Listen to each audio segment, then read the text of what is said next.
Ladies and gentlemen, welcome back to our weekly episodic show, AR Wrestling, going over Raw and Smackdown with my co-host, Ryan. What up?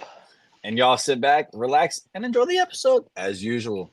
Um, we saw, I'm going to get right into it, man. We saw Get a right few into people it. get Dive medically straight into the uncleared, action. not be medically cleared. We saw a couple people this week. Yeah, there was Drew Saw, McIntyre who, on Raw, it was actually posted before Raw. yeah, Adam Pearce, because of his elbow injury, he was pulled from the King of the Ring tournament. Yeah, Bobby Lashley was also pulled from the King of the Ring tournament, and I seen his injury. So what happened was when he went to go bounce off the ropes snapped, and he went right over the second rope, and like his back, like an upper back, like neck area, just like it hit the apron, the middle part of the apron, and that's what I'm thinking on why That's he's injured. happened to him so many times. It may not be him that I'm thinking of, but I can remember him doing that at least 2 times now. And then we had, sadly, a former queen, I think the defending queen of the ring, Zelina Vega. She was not able to compete. I seen it today on, I think today or like yesterday on X. I forget when. I mean, we're recording this a day late, but I mean, it's Mother's Day weekend. We were spending time with our families. What can you expect from us? Right. Another one we saw was Asuka get pulled from the Queen of the Ring tournament. I did see that. That I was think it was pretty a good upsetting. idea. So we saw that get furthered on in storyline later on in Raw, actually. That's crazy. Yep. All right. Speaking of Raw, let's dive right into the show. Hell yeah. So we actually opened Raw with a pretty interesting segment, which I thought was interesting because I saw it. Because when I first saw the opening for Raw, it was Damien, and I was like, "Oh, okay. He's not going to be able to, or he's just going to, be his cocky self and not, give them any credit for what happened at Backlash." But he was like, "Guys, I'm sorry. I was sorry for the way I acted. Like, and I understand you guys were helping, and honestly, I really appreciate that. I'm gonna, start taking steps a different way now." So Finn and JD were so called apologizing over the weekend from how Finn made it sound, but Damien was like, "Look, I understand that, but now I am sorry for what I did to you two at Backlash," saying that he basically was like, "Dude, I overreacted. It was in the heat of the moment. I apologize. I'm so sorry." Mm-hmm. But I think something that was pretty interesting to me was how Damien mentioned that he wants Finn to become a prince, to become a king. Yeah. I like that. What is his nickname? Like the demon? His name, like outside of like being the demon, like normally is just like the Prince, apparently. Hmm. Like because his name in New Japan was like Prince Devitt, I'm pretty sure. Mm-hmm. So they basically just took like the first part of that name and gave it as his nickname now in WWE is the So I Prince. thought, who the fuck was the Prince of Darkness then? The Undertaker back in the Attitude Era. Oh, that's what his nickname was. Okay. Yeah. I thought that was pretty The interesting. Phenom. Which I thought was it was gonna give Finn like a push for like him winning King of the Ring, but it wasn't. It was actually interesting because Finn was like, huh, "Dude, Drew's unclear. Guess what I get to do? I get a free pass tonight. Let's go hang out." Adam Pearce came out and he gave Finn a replacement in main event. So. And I'm not gonna lie, King of the Ring round 1 match 1 was actually pretty good. I will say that it did suck not seeing Drew in this, but I don't think Finn versus Drew Finn versus Drew didn't draw my eye. To be honest, some of these matches and like the whole tournament over the entire week didn't draw my eye necessarily, but I still watched them because I still found them interesting.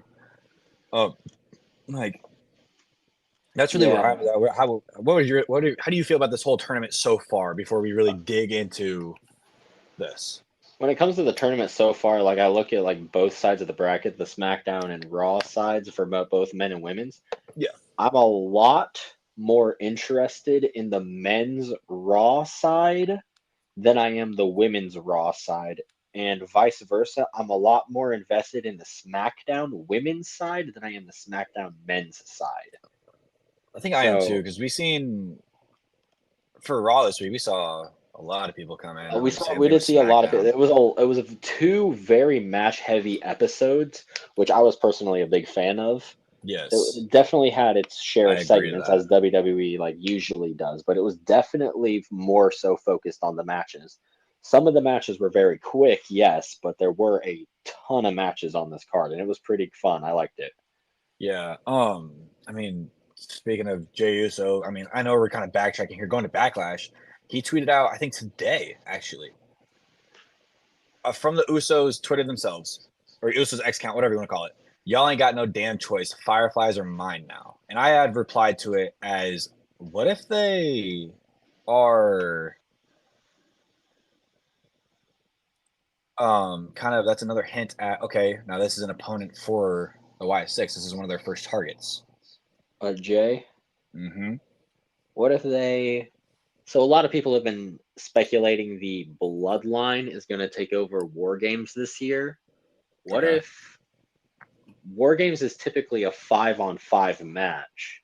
And if Right. we are about to see a Wyatt 6 or a Wyatt 5, that's a perfect group to put into War Games. So what Right. if all of these teases that we've been seeing, um, I'm sorry, I'm just going to go ahead and mention it now. Like we saw CM Punk get blurred out in a video. We've seen Jey Uso, we just saw Jey Uso kind of get like targeted. You mentioned potentially Jey Uso being their first target. What if this is them sort of revealing the team of baby faces that could go that they're going to plan on targeting? That's eventually going to lead to a War Games match, the Wyatt family versus like Jey Uso and all these other guys. That's interesting. Honestly, but I don't know how you tie it in just yet because I mean, we haven't seen anything from them except the teasers, obviously. So we don't Right. necessarily know what is going to happen. I mean, I'm excited to see um, what's going on, to be honest, Mm-hmm. because I mean, like I said, like we all know this. I'm deep into this thing now. Like I'm excited. Um, Yeah. I think we'll see a lot with this new Y6, but I mean, I don't know about that just yet Not sure about that. because with this War Games match, you would kind of are you doing men and women in this match? Because you got to think there's also Nikki Cross, who's been revealed by PW Insider to They be leaked could to be in the Wyatt Six, and then potentially Alexa Bliss will be joining. they Or can join the women's side of the War Games match. Like women's have a War Games match too, similar to what they did in the Judgment Day and Damage Control 2 years ago when Rhea Ripley joined Damage Control to fight against the babyface team that like Michin and Liv Morgan and a couple other people. like Beach and Becky Lynch, Liv Yeah, where Morgan, you kind of whoever tie was on in, that match. yeah, you tie in two feuds into War Games. Be like, I don't like this person, you don't like those people. They're friends. Why don't we be friends and go beat them up together? So kind of what Drew did with the Judgment Day this year as well. Yeah, Okay, basically. or not this year, but last year, yeah, which would not be Yeah, last year. I get you. I But yeah, get you. okay, I like that. But we did Drew to get back on track. Let's get back on track of the match. We kind Speaking of of Drew, speaking of Drew, he came through the crowd and stared down Uso, which I thought was like, oh, now Uso's lost the match because you know their distractions are like heavy. Okay, they're kind of, oh, now you know someone's going to lose the match because they're going to cost him. Jay won. I was like, oh, okay. Uso! King Yeet! Uso, King Yeet! King King Yeet! Yeet. I don't know who he faces on Monday. I think I forget. I think it's Ilya on Monday, which I'm It excited for is. that match. That match is gonna be Oh, it's gonna awesome. be Ilya Dragunov. But we'll get to that match later. Oh, So we saw Jay win the match. Drew came through the crowd. Well, Drew and Pierce were backstage. Drew's pissed. He was deemed unclear. He's like, dude, let me go. Like, come on now, let me go. He's like, no. And so he gets in a newer muscle car. I think my dad told me it was a Camaro or a oh Vet or yeah, something like yeah, that. But then we see Punk roll up in an yeah. older car, which I believe was a Camaro. Old And ass Camaro, his he got yellow out one. asking where Drew was, and um, Pierce goes, dude, did you not just see him leave? And he goes, whatever. Can you have the guy play my music? And then he comes out. But we see him walk through. But in that moment, we saw our Uncle Howdy QR code, which I missed. I was just happening to scroll on X while I was watching Raw and seeing I missed it. I was like, damn. So I went back and rewatched. I went back. I was deep. I was doom scrolling, man. I was trying to figure out where, and it figured out it was literally right as soon as Drew had, or like right as soon as Adam Pierce left the screen.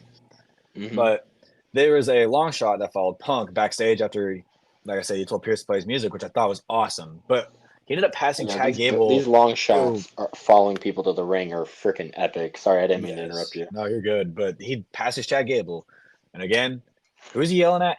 The Alpha Academy before going to the ring, before Punk was going to the ring. I don't really have much for that backstage part besides the Uncle Howdy QR code, but we'll get to later as usual. But the Punk's promo was probably this is the first thing that I pulled from it was what if we go overtime? Because you know how the Rock's been going over or was going over time during WrestleMania season. What if that was a subliminal Rock diss? Yeah. I mean, It could have been. It definitely could have been. could we see Punk was something with that? definitely taking shots in this promo. This Oh was yeah. this was a Punk promo. You know me, I'm a huge Punk fan. Oh, I am too. I'm very on the fence about this promo. When I initially heard it, I thought it was fucking awesome. Yeah. But then I listened to it back, and I don't know. I'm not sure about it. Maybe you can get into some of the like more detailed parts of the actual promo and some like the bigger points, and I'll like Yeah. when we get to the end of it, I'll say more of like what I have against it. I got you. So was it Pat Mac or no? Jesus. Okay. Punk told everyone to tweet at Drew right now to come back to the arena to fight Punk because he was looking for a fight and he was basically saying that Drew was a Twitter stan, which I found pretty funny. And he goes, Pat, tweet this. He goes, Pat on commentary goes, all right, I got you. I saw the tweet, dude. It was so funny. It was just a picture of Punk. It was from his point of view, which I thought was pretty funny. But when it comes to CM Punk, he's a 5-tool player. But when it comes to McIntyre, he's just a tool. And he kind of brings up how WrestleMania was kind of delayed for him, like his dreams of main eventing it and all. But Drew wants to pick a fight with the petty man. He picked a fight with the pettiest man on the roster, maybe even on Earth, which I found was actually I liked that. I thought that was it was pretty funny. Which I was thinking about this. I was watching YouTube over the week and over the weekend, and he really could pull up Drew's 3MB past. He should. No one really has yet at this point Because they're trying to keep Drew as a main event player, I think. Yeah, so they don't really want to remind everyone of that. Yeah. But I think if anyone's going to do it, it should be CM Punk. Yeah, but Drew, he asked Drew, do you hate me or do you hate yourself? Because you're a choke artist. And I'm a choke artist too, which I didn't know was a shot at AEW because you wrote in these notes. I was writing them as well, but you had got to writing them faster before I did. I thought the Drew McIntyre line of "Do you hate me or do you hate yourself" was a pretty good line. I thought that this little section of the promo was probably my favorite part of the entire thing. When he said, "Because you're a choke artist," which was, I don't think it was meant to be, but that was a line thrown out on AEW TV as well by Samoa Joe, the world champion, when he was calling out Swerve Strickland and build up to the world title match. It could be like calling out something else, but when he said, "I'm a choke artist too," and he did a guillotine sign, it's when he got in a fight with Jack Perry backstage at AEW All In, he put Jack Perry in a guillotine. Yeah. And he pointed at Pat McAfee, and Pat McAfee on commentary just goes, "Oh yeah, I know. Yep, guillotine. Yep, guillotine." I remember that. And I was confused. I didn't realize it at first. I had to be like told that, like scrolling through socials when someone mentioned that on one of their posts, and I thought it was hilarious. Oh yeah, but he said he'll break Drew's face next time he sees him. He'll break his heart because even if he makes him go to Glasgow, Scotland, he's gonna be hiding in a bowl of haggis. He's gonna break his face. I'm gonna break your face. I did bring up on our last episode with Punk having the Money in the Bank. What if Punk wins it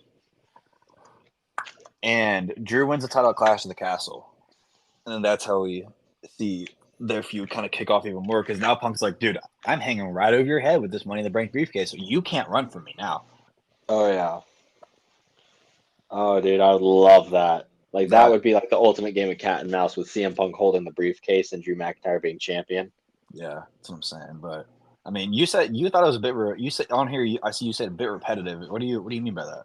So this entire promo was essentially CM Punk dragging out the show. He claims in this promo, he goes, "I'm going to hold the show hostage until Drew McIntyre gets back to the arena." That was the entire point of him telling everybody to tweet out at Drew McIntyre was, "I'm going to sit here until Drew McIntyre shows back up, and no one's going to be able to do anything about it." And then as he sits there, he constantly goes back to that point every time he needed to switch topics, and the entire time it felt like he was stalling, honestly. He And the did way he say something about a story though, didn't he? Wasn't it like story time on Monday? he Is that said it, could he that said, fit? I'm gonna tell y'all a story, but the Okay. story he told was the story that we've been told Oh, okay. every single time. He told the story of Drew McIntyre break, or I don't know what he did to his fucking tricep. Tore it. He tore it. Yeah. Told the story of Drew McIntyre tearing his tricep, and then he told the story of him screwing Drew McIntyre over at WrestleMania, and then he tells the story of them just not liking each other in general, and that's not really anything new. Hmm. So, in terms of when I say it's repetitive, that's all stuff that CM Punk has said before. This is all stuff that we know. This is nothing groundbreaking or new that really anyone expected to hear.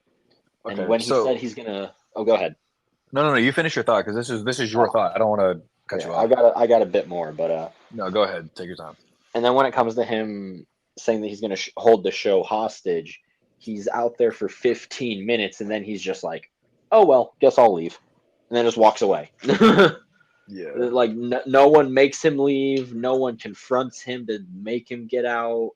Like if Drew wasn't gonna like come out, like it felt like we were waiting and hyping up, it should have been literally anybody. Honestly, it could have been anybody that you could build a potential CM Punk feud with, because Seth isn't on the show, so it couldn't have been Seth. It could have been someone like Sheamus. It could have been I don't know why I'm forgetting people now. Sammy. It could have been Sami Zayn. It could have been any of the Judgment Day to come out, and it could have been honestly a really good tool to not only fuel fire into the Drew and CM Punk feud, but also to tease a potential Punk feud with anybody else on the roster. I just think I don't know. In my opinion, this was not a very good CM Punk promo. This was a miss on my end. Yeah. So then let's take it back to Drew. Drew Yeah. was doing same thing for weeks, just saying Punk is preying on your downfall, and then he would go into his match with Rollins, and that was his promo. That was it. Hmm. So I Yeah. mean, I think Punk's now trying to play Drew's game. Like, hey, you're sounding stupider every week, so I'm gonna play your game, but I'm gonna be smarter about it. So I mean, I Right. think this promo we could see tomorrow, tomorrow night, could be different. I'll definitely take a deeper Oh, listen for to it. sure. But I thought it was a decent promo. But now you say it, not I don't know. It's kind of interesting. I do You know, that. sorry. Okay, I think it's that only. line. Yeah, go ahead. Go ahead. You first. You first. Okay, I'm sorry. Sorry. It's the only way I realized it was after I listened to it like multiple times over. Right. Was like, I mean, those bars aren't really like good bars now that I like hear them back. That's kind of like my whole thought behind it. Was I listened to the promo a couple times, and it Okay. wasn't, yeah, Okay. hitting every time. Right. But what was I gonna say? I think part of it being repetitive is, yeah, I think it's a good thing, to be honest. I think it'll help kind of push their feud because now Punk's playing Drew's game to make Drew be like, dude, you sound so stupid. And then Punk's going to basically use it against him in the future. Be like, yeah, dummy. I literally was doing what you were just doing. It just took you a shorter amount of time to get me back because I knew what you were doing. Hmm. Plus, I was injured. I don't think Drew's elbow is that big of an injury. I think he's going to be out for like another like week or two. Right. I think that they might be hyping up the elbow. I mean, I don't want to speculate wrongly on somebody's injury, but think that they might be hyping the injury up a little bit more than it actually is. Yeah, because like he didn't have a match at Backlash. So what happened? Like was it happen at like a live event It happened or at WrestleMania, apparently, is what they're trying to say. I could see it. They're trying to say it happened at WrestleMania, and he's been working hurt ever since. You remember the spot where Punk took out his legs? Yeah, That could definitely have could been have one. happened there. That's what I'm saying. Definitely could have happened Or there. it could have been like when Damien attacked him or something. Something it had to do with all that heat with Punk though. That's what I think. I think that's where it stems from. Yeah, for sure. But let's get into our next segment, which is a backstage segment between Ricochet and Jackie Redmond. And Ricochet was kind of going over. Oh, what was he going over? I don't remember what he was going over. I think last week on Raw, maybe. He's going over something with Jackie, and Braun Strowman comes in, and Jackie asks why Strowman saved Jey Uso, and it's because Braun said he couldn't stand bullies. Straight up, he can't stand Judgment Day because they're a bunch of bullies. So I think we see Braun. I think we see something come out of actually this Braun and Ricochet thing again, because they were a tag team at one point. They were a very good tag team. I think we bring it back. Bro, I miss them being a tag team. I would love to see that ran back. But I do like Strowman being back on the show, to be honest. It was awesome. I think again this is gonna lead more into the new Wyatt Six, but I think I might start calling the Howdy Six. The Howdy Six. Because it's under Uncle Howdy and not Bray Wyatt anymore. So I don't know. I think I should stay Wyatt Six personally, just to keep the aura, not the aura, but like I don't know, just kind of keep in a way paying respect to Bray, but make sure it's still like I've been saying, make sure it's still its own thing. Right, I get you. But after that segment, we went to the first Queen of the Ring round 1 match, the first match of the tournament actually for them. We saw Io Sky versus Natalya, and I think this was more of a match for Io to kind of just showcase what she's got. I mean, this was a fucking banger. I thought it was all right. I was all right with it. Honestly, I think the match with Hyper Niven and Jade Cargill was better in my opinion, but that's oh my fucking god. We'll get to that match when we get to that match. Yeah. We'll talk about that match. Oh my god. But we Dakota Kai distracted the ref by getting up on the apron, which was able to help Io get what she needed to do to win. But we found out during this match, it was the first match between Natalya and Io. Mm-hmm. We could probably see more of them in the future because Natalya's back on Raw. Running back more. Yeah, Natalya's back on Raw now. I think after this week or maybe a couple more weeks in NXT with whoever that girl she's mentoring or whatever. They slept on that potentially being a title feud during Io's reign. That was they had a really good match on Raw, honestly. Like they could have had a pretty good title feud. They may in the future. I'd love to see it. We learned after the match, after Io had pinned Natalya, that Asuka was injured, which I think we all knew. She was working. She had that scare back in March. So, like I was saying, so I think we knew this was coming. So Dakota Kai would actually give warnings to everybody on the roster, and also saying that she took Asuka's place against Lyra Valkyria. Mm-hmm. So I think she's gonna try to run Raw, like just like how Judgment Day is doing it, but like do it with obviously the women's division. Hell yeah! From there, I mean, I'd love to see Damage Control get reestablished like that. I do, but you know who else I love seeing in the ring? Ilya Dragunov, the Mad Dragon, Jesus King of the Ring, round 1, match 2, him versus Ricochet. That match absolutely banged. This match belonged on a pay-per-view, bro. This match was fucking awesome. It was slept on. Holy shit! It was slept on, sadly. Wow. Ilya and him honestly went all out on this. I mean, maybe not all out, but it was definitely a really cool showcase of Ilya's just fucking headstrong, just chaotic energy. He's so good at what he does in the ring. That's why, like, he's in my eyes, he's my Gunther. Like, real shit, he's my Gunther. That's fair. That's honestly fair. He may not be as big as Gunther, but not have any titles. We're gonna have a war when those two eventually have a match. Yes, I'm telling you, my predicted match at WrestleMania didn't happen, so I know they're gonna have a feud at some point in the future. Oh my gosh, I hope so. It may even happen in the tournament. That's what I'm saying. I hope they do cross paths. I think if they both won their matches, it would be. I think it'd be next week's Raw is when it happens. No, it's gonna. Oh yeah, it is gonna be next week. Because I think it's how the tournament is set up for the Raw side. Yeah, it is. But oh my god, oh my gosh. But yeah, Ilya won this match and it was so good. And now he's gonna face Jey Uso, which I'm so excited for, bro. I'm also very excited for this. I think Ilya's gonna win it. I don't think Jay's gonna win it. Honestly, I think Ilya's going on for that because, like you said, I think those two are gonna fight. You know who they also missed a match on now that I think about it? Who? Balor and Dragunov. Oh my god! Just imagine. I never even considered that as a possibility I of a just thought match about that. until I was just just now. thinking. I He's was on the like, main roster now. That can actually happen. Oh my god! I need it. dude, it needs to happen. It needs to happen. Yeah, I don't know. But you All know, right. something else that needs to happen. Ivan Isle needs to start doing something. She can't keep playing this little manager. I lose almost every match I am in now role. You know But what? we I saw completely agree with you. Queen of the Ring round 1 match 2, Zoe Stark versus Ivy Nile.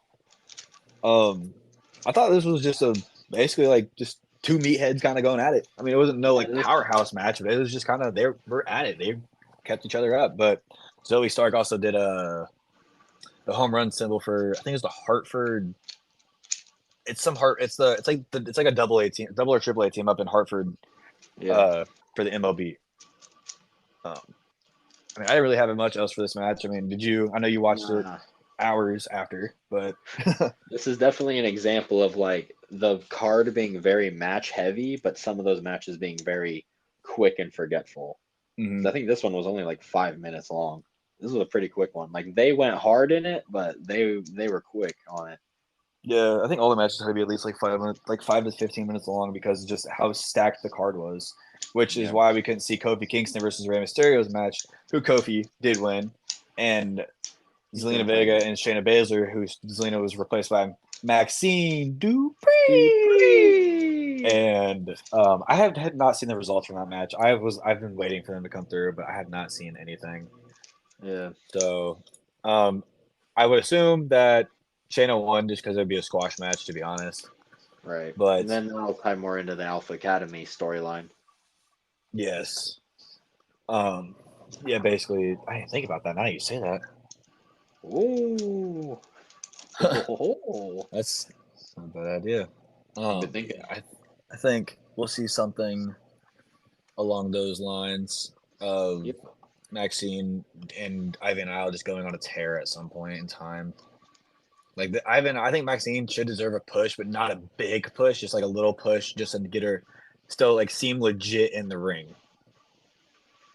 Yeah, I agree with you. Like she's getting better with time. Mm-hmm. Eventually, I'd love to see something like that. I also feel like she's had these movesets this entire time. She's just playing the dumb character, and she's like learning. So she's forcing herself to go through all the motions and shit. Yeah. I know what you mean. But we did see Truth and Adam Pearce backstage, and Truth wants a champion versus champion match against the Yukon Huskies, who, if anyone doesn't know, just beat Purdue in the NCAA National Championship. Boo. Yeah, we're Purdue fans here. Boo. Boo. Boo.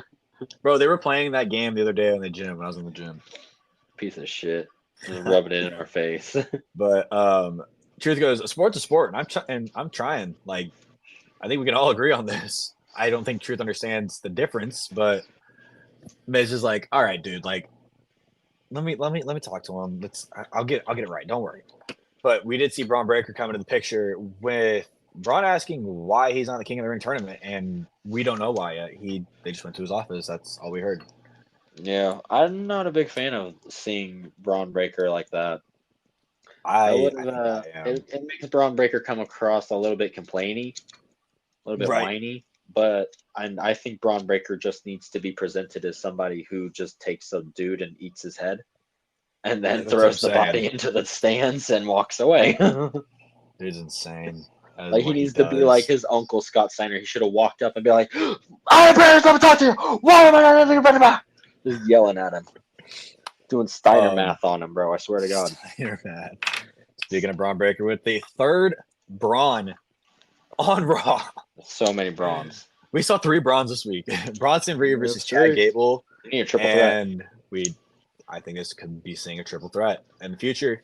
This was actually announced. This is a triple threat at King of the Ring. I forgot. Dude. So again, it was DQ just like last week, but instead of Chad Gable, Chad Gable can't get involved. It was Sammy getting involved, and Gable hit a deadlift German suplex on Dude, Bronson Reed. this was fucking nuts. In the middle of this match, I want y'all to realize Gable is a strong dude. But Bronson is fucking big. And he's also he small. grabbed him. Bronson didn't jump. Gable. Bronson didn't do nothing. Bronson just stood there, and Gable straight up suplexed him for real. It was insane. God again, damn. That's why he's an Olympic athlete. Oh, God. We saw Bronson leave the ring again, though. Yeah, we saw him leave everyone laying. I think this might be hinting at his win at King of the Ring.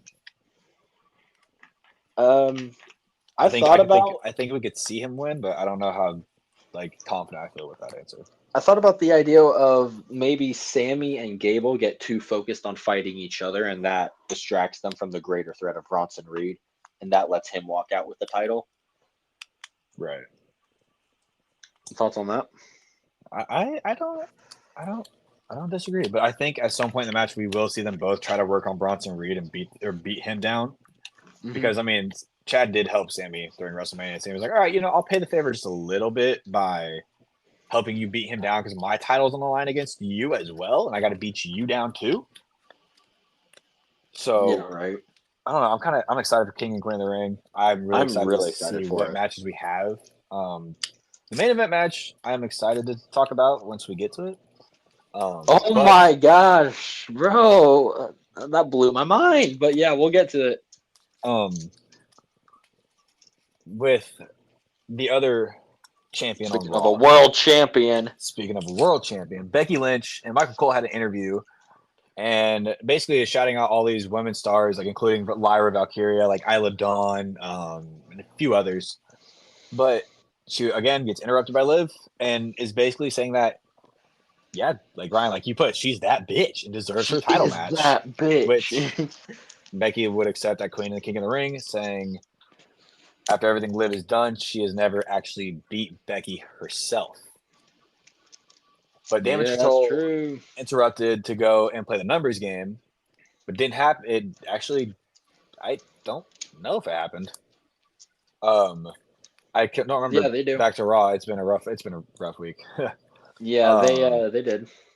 But Liv ditched Becky, laughing, saying it's not my problem, and Lyra made the save and would fight off Damage Control. I forget. Yeah.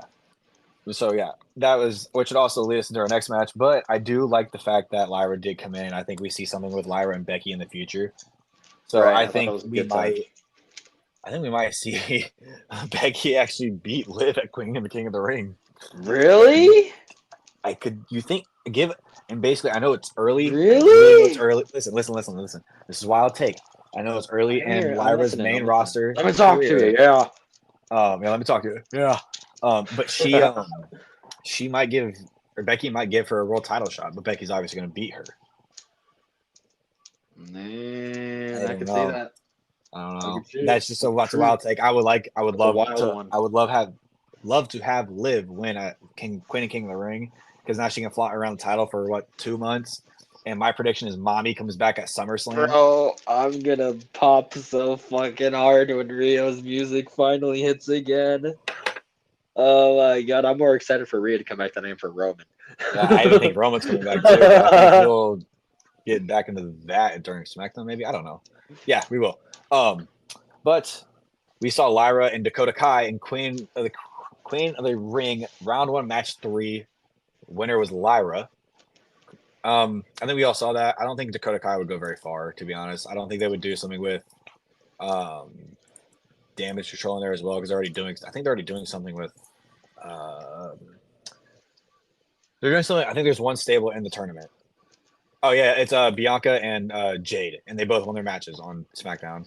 But I don't think they're gonna go too deep in that, but only with just the two I mentioned. So winner being Lyra. Lyra, she did what she did. I mean, Dakota Kai did stomp the fuck out of her back. Right. During the match, I thought was kind of a crazy move, but I mean, it's wrestling, whatever.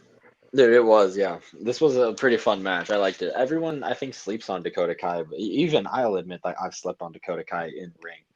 In the ring, Dakota Kai is really good, and so is Lyra Valkyria, and they both showed it off real good here. I just wish that again, that's not a word. This fell victim to just the card being so match heavy and being so tight on time, especially with this being right before the main event.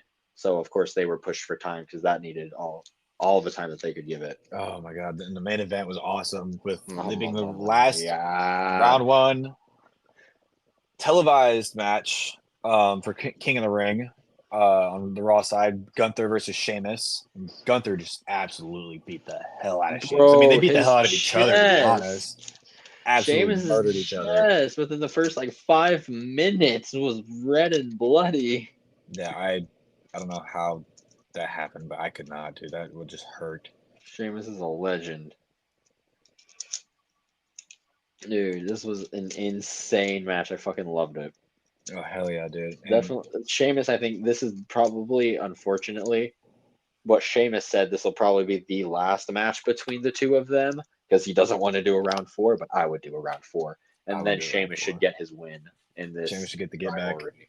back. Yeah, but something I want to ask you though is we saw Ludwig Kaiser get involved and injure Sheamus's knee, and that kind of played a big role in Gunther winning this match. I'm personally not a big fan of that. Gunther's been presented as like this unstoppable force, like the next final boss of WWE, and for the most part, he hasn't had to rely on outside help to win his matches. And I really don't think that now that he doesn't have the title, we should start falling back onto that. I think it was a good idea for the fact of now Giovanni Vinci's out. You can kind of push his more healed team between Gunther and Kaiser themselves. Okay. But other than, I think again with him being you so-called the next final boss, I don't think it's a good idea. But I mean, look, the final boss always has help. I mean, look at The Rock. Yeah, we saw Roman Look at The Rock. plenty of help. We saw The Rock have help. Yeah, so why not? That is fair, but like a different type of final boss. But make Gunther the true final boss because he is like the Brock ring Lesnar type general. final boss. Brock Lesnar type final boss. Yes. You know, the Beast doesn't need no help because the Beast is the Beast. Yeah, the Ring incarnate. General is the Ring General. The Ring General. The Ring General. Yeah, I mean that's all I really had for Is that Raw. all you got for Raw? Yeah. I liked Raw, to be honest. Like you said, it was match heavy, but let's get it was a really good episode though. It was match heavy, and like some of the matches should have been given more time. Or I think so. I think Ray and Kofi should have been on TV. I think you said it was Zelina and Shayna. It was supposed to be Zelina and Shayna, but it was actually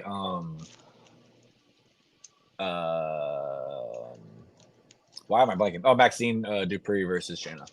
Yeah, I think both of those matches should have been on TV, but I understand that there's not room for everybody on the card. But which is honestly the downfall of this. Yeah, that is the downfall of this. But overall, I agree. This was a really good. I thought it was just a really good episode of Raw. Mm-hmm. We're ready to move on to Smackdown. Yes. We open the show with Nick Aldis, surprisingly, given the history between him and Cody Rhodes, announced the undisputed Universal Champion, Cody Rhodes, and bring him to the ring. Dude, once he got to the ring, he congratulates Cody for his win at Backlash, for his amazing performance, brings up the King and Queen of the Ring tournament, and then drops an absolute bombshell on everyone by saying that he's already got Cody's next challenger picked out. And personally, I was sitting there like, man, is he going to have a rematch with AJ? Is it going to be LA Knight? Yeah. Who's it going to be? And then Logan freaking Paul's music hits, and the United States champion comes out to face off with Cody Rhodes. And the WWE champion and US champion stand face to face in the ring, and presumably it'll be title versus title. But these two start cutting a promo on each other where Logan Paul drops the line of, "It's the Logan Paul Levesque era," which I thought that was a pretty smooth line. Cannot lie. Liked it a bit. I was kind of interested in that. I didn't know how I felt about it, to be honest. I mean, it was cringy as fuck, and it definitely deserved him getting heel heat. But I thought it was just a clever line for him to get booed for, which he did. He was showered with Logan sucks chants, bro. Everyone started yelling, Prime sucked. Prime sucked. Logan said to Cody that he thinks that WrestleMania was his moment. Yeah, I thought that And was. I was like, dude, are you serious right now? Like, are we I being know, for right? real? That was insane. Are you sure about that? Saying that everyone was talking about Prime and not talking about Cody Rhodes, which obviously was cap. Saying that everyone was talking about I Show Speed and the U.S. title match. Like, no, they weren't. Bro, I was all over Twitter that weekend. No, they were not. Bro, obviously not. Says that him and Cody Rhodes debuted and were at the same WrestleMania, which is half true. Cody Rhodes returned at WrestleMania Yeah, 38, which was Logan Paul's official debut. But then Cody Rhodes just looks at this clown and he goes, "What a dumbass!" I seen on Twitter that or X, whatever you want to call it. I don't even care anymore. I don't even care. But I saw somebody go, "That's a new wrestling meme," and they only had the words "What a dumbass." I was like, What "This a is gold." dumbass! Start sending that to people. That's what I'm saying. But Cody Rhodes just starts laying into him a little bit. He doesn't go too hard on him, but he brings up the fact that if he does win Logan Paul's United States Championship, that makes him a Grand Slam champion in WWE. He brings up the fact that Logan Paul hasn't been able to win a match without brass and knucks, and then afterwards they both hold up their titles looking at each other, and obviously hold them up to the hard cam as they're both just staring at each other, and presumably it'll be title v title because Cody tweeted out afterwards, quote unquote, 2 titles and for all the gold. WWE even posted the graphic already for both the champions holding their belts. And I think they did retweet Cody saying 2 titles or for all the gold, which is making me think: is it going to be a winner takes all? I think it will be. I would love for it to be a winner take all. I would too, but here's the downfall. Now you're looking at 2 downfalls here.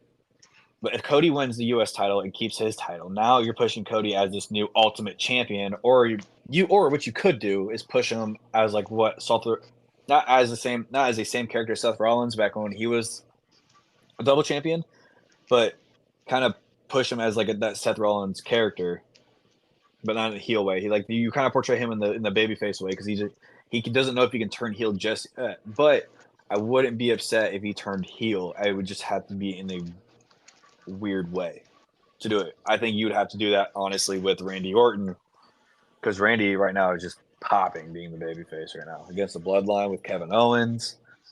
I mean, That'd be interesting to see Cody Rhodes turn heel on Randy. yeah, because Randy, and I don't know, man. That'd be pretty I don't interesting. know. I'd love to see at the end of all this Cody Rhodes hold up both the titles because in the end of it all, I think that opens the door for Cody to lose the WWE title, which sounds kind of weird to say that that's like a good thing that I want Cody Rhodes to lose the WWE title like right away now, but it does because now say Gunther wins King of the Ring and Gunther immediately says, Cody, I want your WWE title and fucking smashes the dude for it. Cody Rhodes obviously falls a little bit, but now he holds the US title. And then after that, He falls all the way down to the worst singles yeah, title. Well, we're cooking with this. We're cooking with Okay. this. So Cody Rhodes falls all the way down to the U.S. title scene, and that is where you start to initiate the heel turn as an ungrateful, whiny, complaining, like bitchy Cody Rhodes now is upset that he fell from the highest of highs to the lowest of lows. Yeah, the title scene. Okay. That's an idea for it. Okay. Because we kind of saw something like that happen in AEW where he never fully turned heel while he held the TNT title and always held the TNT title and shit like that. Right. But That's that interesting. you got anything else to add on to Cody Rhodes and Logan Paul's bombshell of a match that's happening now? No, but his opponent at Backlash was bitching about it backstage. AJ Styles backstage goes up to Nick Aldis and goes, "It should be me. It should be me." He looks at the camera and says, "Next time we meet, I'll beat you," presumably talking to Cody Rhodes. And then goes on to say that winning the King of the Ring tournament is a phenomenal step in the right direction. I like that. Which his match later on against Randy Orton is set to be the main event. I thought it was phenomenal indeed. It was a very good match. I liked it. But this moves us into the Queen of the Ring round 1, match 1 on SmackDown. Naomi versus Nia Jax. And this match got me worried. Because Naomi lost to Nia Jax, unfortunately. Yeah. And I see you got the Uncle Howdy QR code. I don't remember exactly when that happened. Do you remember when that happened in this? It was like towards the beginning of the match. Oh, cool. Yeah. I can't remember exactly. I remember seeing it. I can't remember exactly when I saw it. It was towards the beginning of the match. But this, yeah, I agree because this could destroy Naomi's credibility. Now, this is exactly what, like you said last episode, we don't want to see with her because this is the exact reason why she left. Yeah, exactly. Like she just took the pin at Backlash, and now she just. I mean, she didn't get squashed by Nia Jax. Like she put up a good fight against her, but she still lost to the Annihilator, and I'm just not exactly happy with what they're doing with Naomi. Like, hopefully they can turn it around, but as of right now, I'm not exactly impressed. Well, we'll see. We'll hopefully see a segment with her next week because the matches for Queen and King of the Ring are going to be dwindled down. Right. I mean, I'm not impressed by what they're doing with Naomi. I am impressed by what they're doing with Nia Jax and with Carmelo Hayes backstage. He had a segment with don't Baron miss. Corbin because this man just don't miss. When he's talking backstage, he don't miss. When he steps in the He's ring, him. he don't miss. He's him. But he did have a backstage segment with Baron Corbin, newly called up to the front, back up to the main roster, Baron Corbin. And they just had a little bit of a back and forth backstage about their match that they're about to have coming up, where Baron Corbin called back a little bit to his past like runs on the main roster where he was sad and happy and a constable and all of this other shit. Mm-hmm. I just wish that he was still teamed up with Braun Breaker, I'm not gonna lie. Braun Breaker! Breaker! Stud. I wish, bro. But this moves us into the King of the Ring round 1 match between Carmelo Hayes and Baron Corbin. And it's like we already said, ladies and gentlemen, Melo don't miss. Melo don't miss. But it should be noted, Baron Corbin looks a hell of a lot better than he did when he left the main roster. After his run in NXT, especially with the Wolf Dogs, that was it was so good for him. And he's done so much better. I'm excited to see what they do with him. I've never been a fan of Baron Corbin as a wrestler, but his character work's not bad. He commits to his characters. I like it. I can't complain about the characters. I'm just going to complain about the match, just how he is as a wrestler. I don't know. I'm not a big fan of him, but I'm not going to say I hate him. I'm not going to say I hate the guy because I do like his other forms of work in the company. Agreed. He's a little bit boring in between the ropes, but when he's got somebody like him, Carmelo Hayes, he looks pretty good. Mm-hmm. Someone else who looked pretty good was Bayley backstage talking. I can't remember who she was talking to. I'm not gonna lie, but she goes on to say how interested she is to see how far Jade goes in the Queen of the Ring tournament. When all of a sudden Chelsea Green, which I'm so upset they don't do her name anymore. I love it. And Piper Niven interfere, and they just have a little bit of a back and forth where Chelsea hypes up Piper Niven to potentially win Queen of the Ring tournament, which holy shit, we'll get into that in a second. And as they walk away, Niven stares at Bayley's championship, which this could potentially be a title feud. I'm thinking maybe Chelsea Green versus Bayley. I think I'd actually be a little bit more interested in. Actually, seeing Chelsea, I was just reading something earlier before this that Chelsea Green should face Bayley for the championship because it'll also help her get out of this comedic like character that she's been going on with. Yeah, give her some credibility, honestly. Yeah. But you know who doesn't need credibility? Jade motherfucking Cargill. Especially after this match, y'all. Like, I'm done. Like, anyone who says Jade is like needs to work on her selling and needs to work on her offense, I think she's figured it out a little bit. Mm-hmm. You just got to give her the right dance partner, especially with Piper Niven in this next match, bro. Because, like you have written down here, this was undeniable. This was fucking awesome. She actually said that into the camera. Yeah, that's where I got it from. Really? Mm-hmm. She is undeniable. I can't disagree with that. But dude, this I am such a simple person. I like the most simple forms of wrestling and entertainment. Like, you can give me either a 45-minute classic and I'll be happy, or you can give me this and I'll be really, really happy. This was just like, what did it go? Like 7, 8 minutes maybe of these two Yeah, just doing power moves on each other, and that was all. And then Jade gets the Jade. She actually hit the Jaded on her. that was awesome. It was a good match, honestly. Um, like I said, it was undeniable, dude. She was a star. She's been doing very good, but I'm not gonna like hop on that train just yet because she still is kind of green on the WWE side of the roster instead of now since signing from AEW or something like that. I don't remember what it was. Right, right. But then afterwards in the match, we saw her tag team partner, Bianca Belair, come out to celebrate with her. And Mm-hmm. those two just had, a little bit of a dance party on the stage, whatever.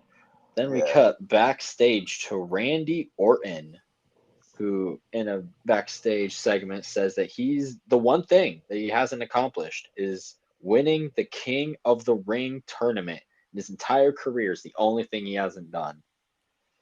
And he says that it feels phenomenal when he hits AJ Styles with an RKO from out of nowhere. Brings up Backlash and how Tama Tonga and him will cross paths again in the tournament, and also talks about how Tama took out Kevin Owens. So presumably we're not going to see Kevin Owens on screen for a little bit because he did mention that Tama Tonga took him out. So maybe we see Kevin Owens written off for a little bit and Randy go on a bit of a revenge tour. For Kevin, Yeah, for Kevin against the Bloodline maybe. Because those I don't two, know. as of right now, it seems, looking at the brackets, they're set to cross paths on the SmackDown side of it. And Mm-hmm. Randy's gonna make sure that they see that RKO coming, bro. He's gonna rest assured. He said, "I'm gonna make sure your ass sees it coming." Damn straight. He was pissed.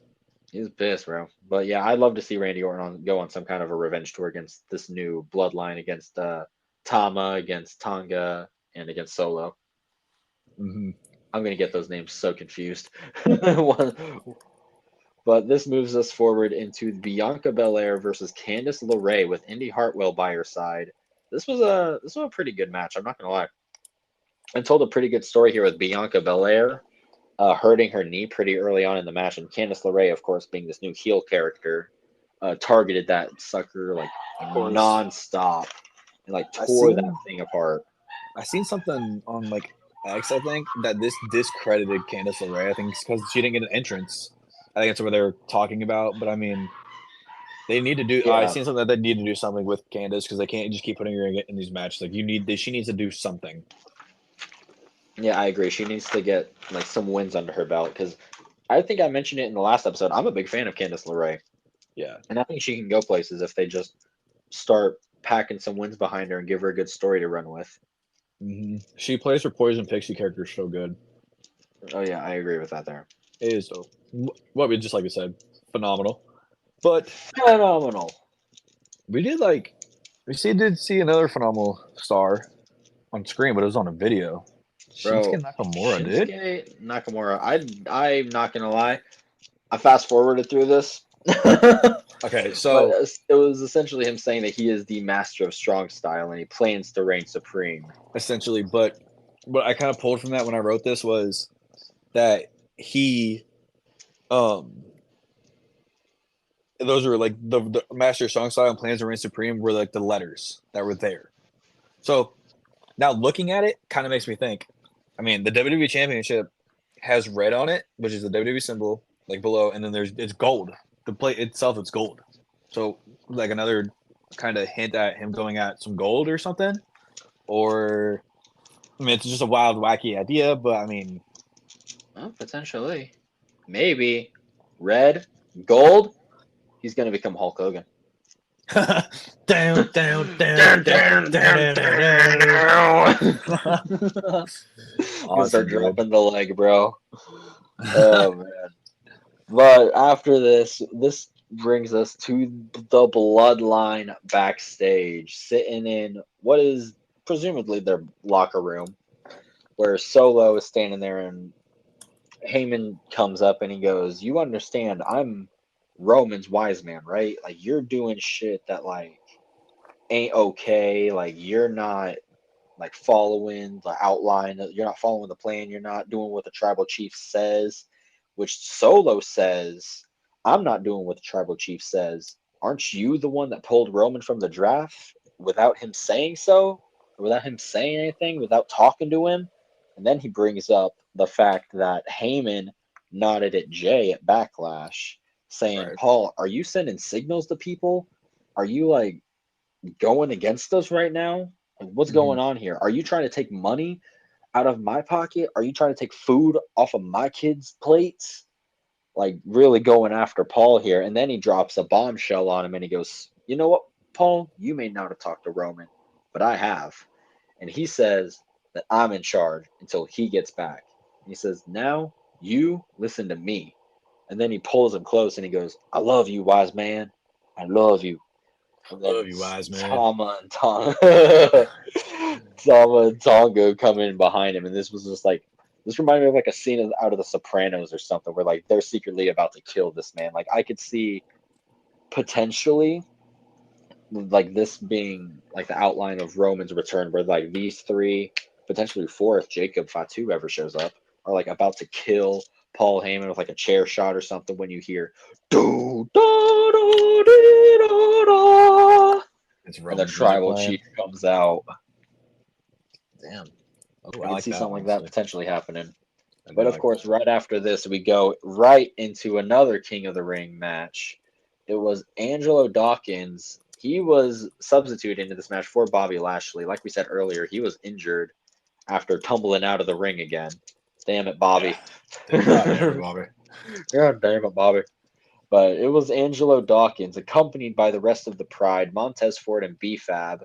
He was fighting Tama Tonga, accompanied by the rest of the Bloodline, Solo, Tonga, and Paul Heyman. My name is Paul Heyman. But I had an interesting thought after this match happened, because we did see um, Montez attack Solo and Tonga during the match, and they all spilled into a big fight. And then after the match, the Bloodline left them all laying. Um, could this have potentially, with if Bobby Lashley was still part of this group, could this have potentially led into a 3v3 feud, the Pride versus the Bloodline? Or this, I mean, how this still could lead into a feud between the two groups. Honestly, yeah. I think it'll be like how we've seen tag teams like square up against other ones. Like I think it'll be like Bobby scoring off with Solo, Montez with Tama, and Angelo with Tonga. Or yeah, the Street Profits versus the Gorillas of Destiny. That'd be awesome, Yeah. dude. And then when you finally do a 3v3 match, and that's when you have that standoff, and then that's when everything goes crazy. Right. And that's when they bring out Omos. And then that's when Yeah. they bring out Jacob Fatu. That'd That be crazy. would be insane, bro. How big is that thing? How big is that thing? Oh my god! Oh man. That was, But after this, we moved into a set of hype promo videos for Andrade, and then after Andrade, Blair Davenport. I actually skipped through these because I didn't realize I was actually behind when I was watching the live stream. So I actually caught up to the live stream itself. So I actually missed both of these. Yeah, I mean, it wasn't too much. It's just two stars hyping each other up. I think Blair Davenport is set to be a big star at some point. And Andrade, dude, I already love Andrade. I'm a big fan of him. Andrade El Idolo. Andrade. But this leads us into the main event, the final King of the Ring match televised on this show: AJ Styles versus Randy Orton. And again, what can you expect? It's AJ Styles versus Randy Orton. It was a great match. Of course. Of course. to You have can't not have a great match against these two. No, these two have great chemistry Chemistry. together, bro. But a little bit of a nitpick on my end. This is just me being like, like being bitchy about shit. Randy was selling his knee throughout this entire match as well. We saw this with Bianca Belair though during her match, and I think it's a really cool story to sell an injury throughout a tournament. Like, say Bianca or Randy go on to the finals and they're selling this injury the entire time. I think that could tell a really cool story. I just wish Randy was like selling something other than his knee so we aren't getting two Having his knee back, injuries during this dude. tournament. Yeah, like he's got a back. Like, why not sell the back throughout the entire I mean, tournament? he's already got a bad back. Why not just keep selling it? I know, right? But I mean, that's not a big deal, honestly. Like Yeah, that's just me. But all in all, this was a really cool match and a really fun one. of course. You also put it's Tiffy time and LA Night. Yeah, having their qualifying matches on house shows. Oh yeah, Seen that? bro. These two future, two current mega stars, especially with LA Knight Yeah, on the roster right. Yeah, on the roster right now. Like this blew my mind that these two had their matches on house shows. Blew my mind. yeah. It's that's something that hurt. I think it's gonna hurt their credibility just a little bit. But again, like I was saying during Raw, this is happening with Hunter overbooking or Paul. My bad. Paul overbooking on his shows when he knows he also has to cut the promos and the matches at the same time. Right. So I mean, this I sucks, mean, but I think it'll help them in the long run. yeah. I don't think it'll be too big of a deal, especially since I mean, both the people that I mentioned, Tiffany Stratton and LA Knight, did win their qualifying matches, which leads us to, I think, Tiffany Stratton versus Bianca Belair next. That'd be Jade good. Cargill versus Nia Jax on the women's side. And then I can't exactly remember the SmackDown men's side. I think it's I think it's Carmelo Hayes versus Randy Orton next. maybe. And then Tama Oh Tonga damn, versus, LA Knight, yeah. bro, that would suck. Yeah, Because Tama's for going to eat Randy him. Orton, yeah, Thomas gonna eat him, but Randy Orton versus Mello, you can either kind of still not just push Mello yet, and you keep Randy Orton going, or you let Randy, take it and he have Mello go instead. Yeah, either way, I think it's going to be a great chance for Melo to work with someone like Randy Orton. I think it'll be a Mm-hmm. huge showcase for the guy, But whether he like we wins or said earlier, loses. this will make them cross path or make Randy and Tama Tonga cross paths again, which now Tama and Randy or Randy can get back on Tama for injuring Kevin because him and Kevin are good friends. Right. This could lead exactly to that. But I'm really interested in the women's side of the bracket. Jade Cargill, Nia Jax, Tiffany Stratton versus Bianca Belair. Right. Are the women's tag team champions going to face each other It's possible. That's what I'm saying. already? It's possible because Like, because Jade Cargill, like, how do you have Jade Cargill lose a match already? Like, to who's first she of all, fighting again? Nia Jax. Okay, and then First of who's all, that's Bianca low fighting? key a dream match right now for me at Honestly, least. I'm really excited for that. I was hoping that happened at like WrestleMania, but Tiffany Stratton versus Bianca Belair. I think we'll have Tiffany beat Bianca. You think because of that Honestly, knee it's injury kind of that a she's hot selling? take. Not even that, just to kind of push Tiffany to have a match in the Queen of the Ring Well, tournament on TV, and to kind of help push her more as her credibility of it's always Tiffy time. well, yeah, but I'm saying like as in like she'll win the match by using the knee injury. I 'Cause, don't like know. maybe that's what I they're don't think. setting up here because Oh, she's maybe. limping Now that and you think not about it. able to. We were just talking about how Yeah.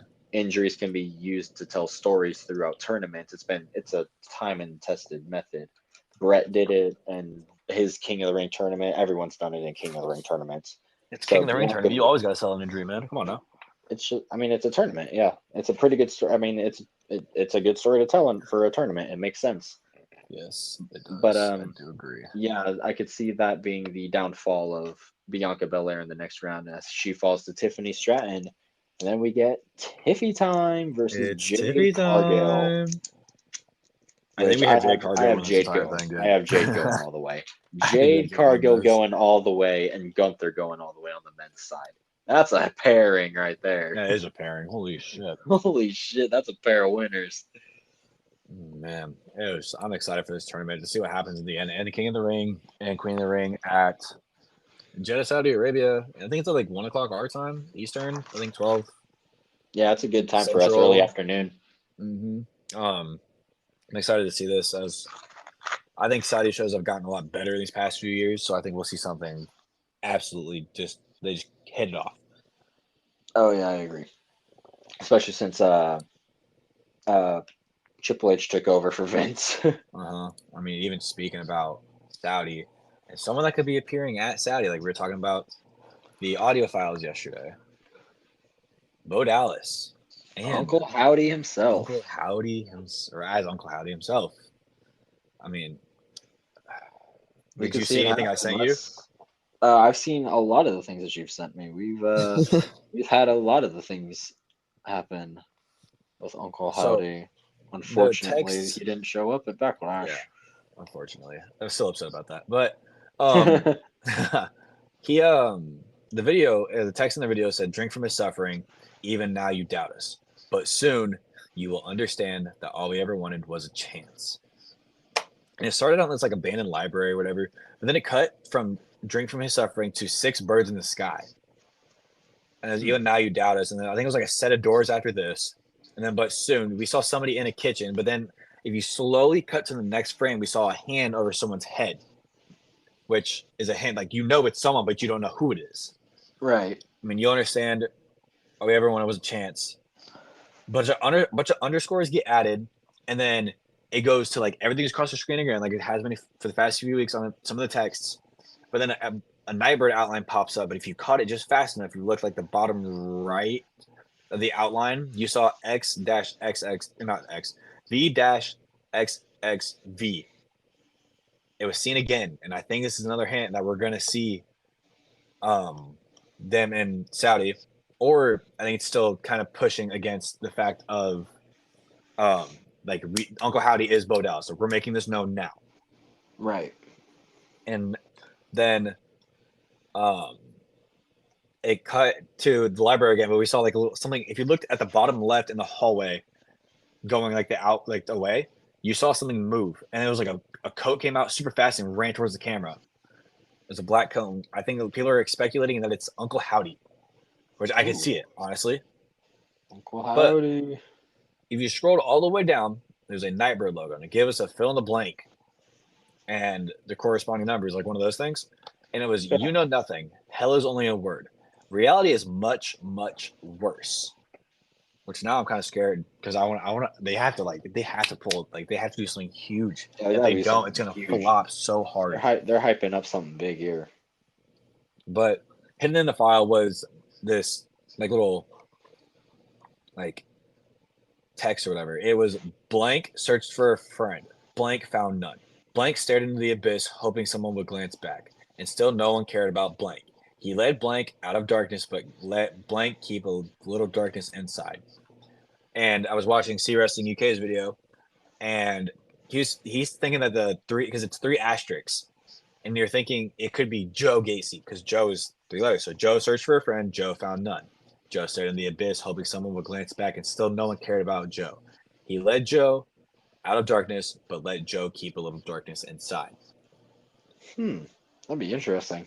That makes sense, definitely with the three dashes. That's probably the only thing I've seen from that. I haven't really seen much from it, but Dexter Loomis did change his location to the question mark, which they on the same video I was watching.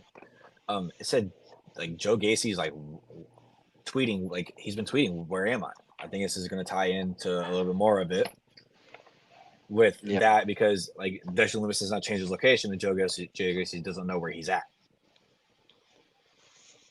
Right. I feel So, you. That makes sense. They're tied but together like that.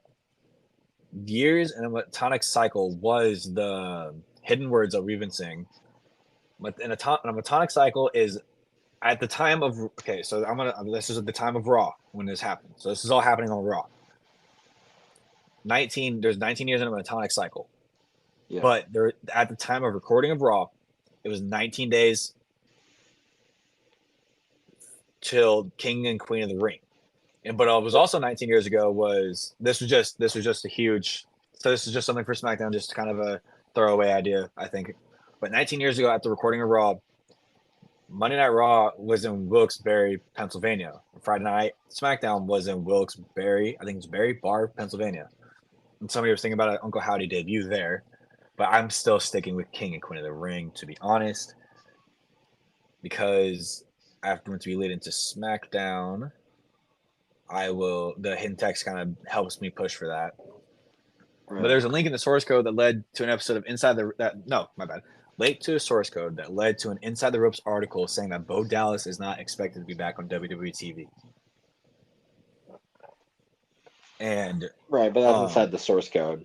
Yeah, the name of the video was derisive, which also means ridicule. That Uncle Howdy's basically ridiculing us now for being upset that he didn't show up at Backlash. But there was also a 2023, February 26, 2003, something. It was something with the date that was seen in the video.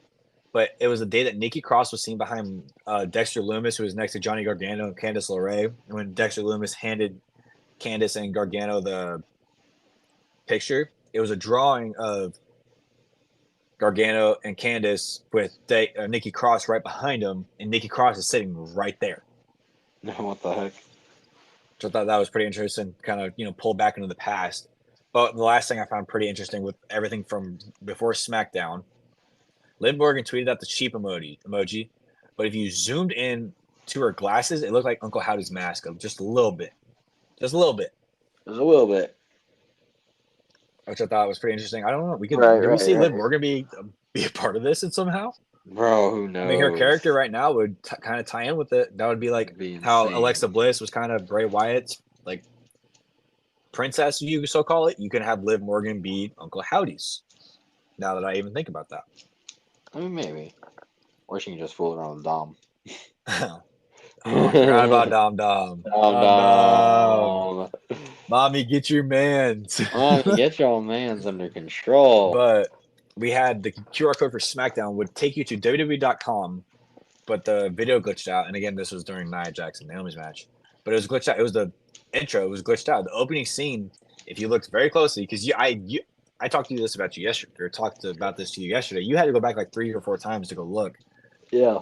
Punk was actually replaced by Sister Abigail, which we have been thinking is Alexa Bliss. But yeah. Question, why take out Punk? Could it be a potential first target? Or could this be calling back to Bray Wyatt's NXT days as Husky Harris? I have no idea, but I think this could relate to them potentially going after CM Punk. I think at one point the Wyatt family fought CM Punk before CM Punk left the company. Mm-hmm. I might be remembering wrong. Obviously, I could be. But next to the veiled nun was or Abigail, it was Orton and Rollins, who are actually Bray's former rivals. And Orton actually did burn down the Wyatt compound back in it was like 2018, I think, whatever it was. 2019 maybe. Something like but that. They were Bray's former rivals, like I was saying. And a former rival of Alexa Bliss was also, and the last opponent of Alexa Bliss was Bianca Belair, who was right above, or who's right below the veiled nun. Right. But I think my favorite part about this entire thing was the URL, because I got it literally within like a minute. The URL was /RRNBHPAW. Now, when you hear RR, you think Royal Rumble. MB, you can kind of see Money in the Bank, but HP, you don't have an answer for. So, think back to the Firefly Funhouse. Ramblin' Rabbit for RR, Mercy the Buzzard for NB, Huskus the Pig for HP, and Abby the Witch for AW. I got that within like a minute. I was like, oh shit, I know this. I've been seeing a lot of stuff with them here lately. I just been watching videos that call back to Bray's days, or like old Fireflies Funhouse videos to see if I can't find anything in there. But the hidden text above it was "Sorrow prepares you for joy," which again I think calls back to Backlash, because people were upset that that Uncle Howdy didn't show up. Right. Which I think this will again kind of push for King and Queen of the Ring, with it being the VXXV being shown. And then we've seen the Years of Metonic Cycle. I think it's all play into something. But the text in the video was, if you watch how it always goes, then, now, for like, it was like something is like together, whatever. The Yeah. together is like super emphasized. And Together. the text in the video was, they put us in a cave, told us to behold the glory. We watched in awe, consumed their lies. We were never the chosen ones, left in a cave to rot, to be forgotten, but he set us free. Now we understand, we follow the prophecy, the words of red, which turned the color red. Soon you will understand, the tears we shed watered our antipathy, which is actually means strong feeling of dislike, and blossomed a garden of revulsion. There is no safe place, only my family. What And the heck? I tried to look at the words that were all over the screen throughout that all, and they, glory, lies, never, to rot, forgotten, and my family were all across the screen. So I was thinking, okay, maybe like people they're bringing in, maybe the people who are the new Y6, because to rot, Taylor Rotunda. I'm not saying two is like start of Taylor, but the first two letters of each word is what I was trying to figure out, and I couldn't find anything except for Taylor Rotunda. But like I was calling back to how the words of red, the word red changed to red. Bray is called back. I think this is a callback to where Bray said, "I am the color red in a world full of black and white." Fire line, by the way. Fireline. Bray was just a creative genius. Dude, I went back like 2 days ago and I watched the video package for him and John Cena's WrestleMania 30 match that's set to Eminem's Legacy. And holy shit, bro, that might be one of my favorite video packages of all time. Dude, I Let's mean, leave on that one. That's a good one. yeah, 5 years ago though, on Raw would be the 5th anniversary of the debut of the Fiend character. I think that's something to kind of point out as well. But I don't really know where you could. I don't really think you do it at Raw. I still think you Nah, do it definitely not. at. Save it for King of the Ring. Yeah, that's what I'm King saying. and I mean, Queen it's of just the how to Ring. say like what huge. You can put a bigger pop on it. I still feel like France would have been better because that had that entire building shaking. France would have been insane. But again, I still think we still do it as a similar way to how Bray Wyatt did it when he debuted back after literally right at the after the main event of Extreme Rules in like 2021 or something like that, 2022. I think it's 22. I think you do something with that, but I think you do, like I said, do some of that. But I'm just saying, I think it would just be a great way to kind of still portray Bray, but it's still being its own thing. Oh yeah, for sure. Because I think everybody will have a mask. To be honest, I think it's gonna be similar again to the original White Six, but instead we'll see not Braun Strowman. We'll see Eric Rowan in his mask. We'll see Uncle Howdy in his mask. We'll see. I don't think Nikki Cross is gonna be a mask. Dexter Lumis I see in a mask, and Joe Gacy I see in a mask. I don't think the girls are gonna be in a mask, and if they are, it's gonna be like something like that kind of still represents their characters or something, like who they are supposed to be in the supposed White Six. Right. I mean, I still, like I'm saying, I've been excited. I'm excited to I'm see. I mean, I'm all over social media all the time. When during Raw and SmackDown, I'm like constantly scrolling. As soon as the show starts, I'm waiting for this Uncle Howdy thing to pop up. If I miss it on screen, I'm honestly right onto it. Yeah, I was a little disappointed. Yeah. When it didn't happen at Backlash, for sure. Like that definitely had me a little bit disappointed. Maybe it made me lose a little bit of steam, but I'm still super pumped to see where this goes. We were excited to see it. Yeah, we were excited to see it. But what were you saying? My bad. I didn't mean to cut you off. No, I mean, I'm just excited to see, especially if they do go down the route of where they target a big group of baby faces, and they all eventually have to team up, and it leads to a giant War Games match between the Wyatt family and this big group of baby faces having to fight them, like CM Punk, Jey Uso, Randy Orton, Kevin Owens, Seth Rollins, maybe. Seth freaking Rollins. Which I wouldn't be mad if they even targeted Rollins.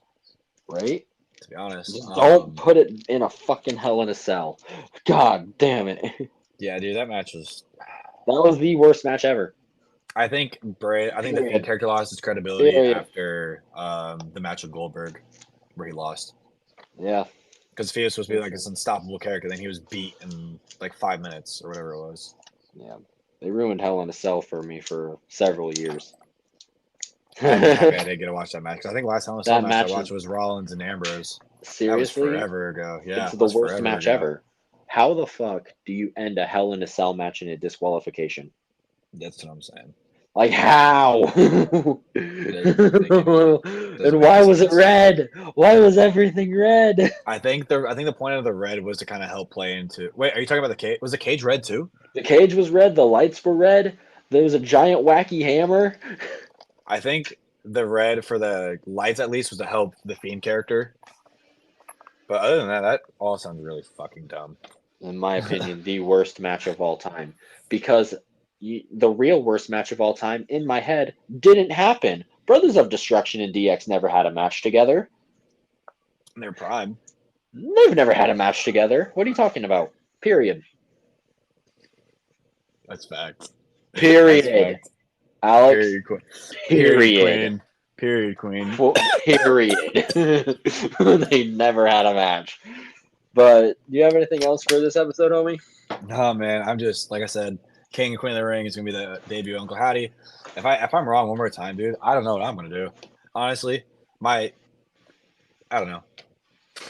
Yeah, They jump in a pool, fully clothed, naked. I don't know. I'm gonna moan about it on Twitter. I'm definitely gonna moan about it on Twitter. You'll hear me on that one. Goodness. Yeah, damn. We'll be upset for sure. All right. Yes, Thank sir. you, everybody, for listening to the latest episode of the AR Wrestling Raw and SmackDown review show. Don't forget to follow our socials. Twitter is at AR Wrestling Pod, and Instagram is at AR_wrestling_. And we will catch y'all next time. Thank you. Thank you.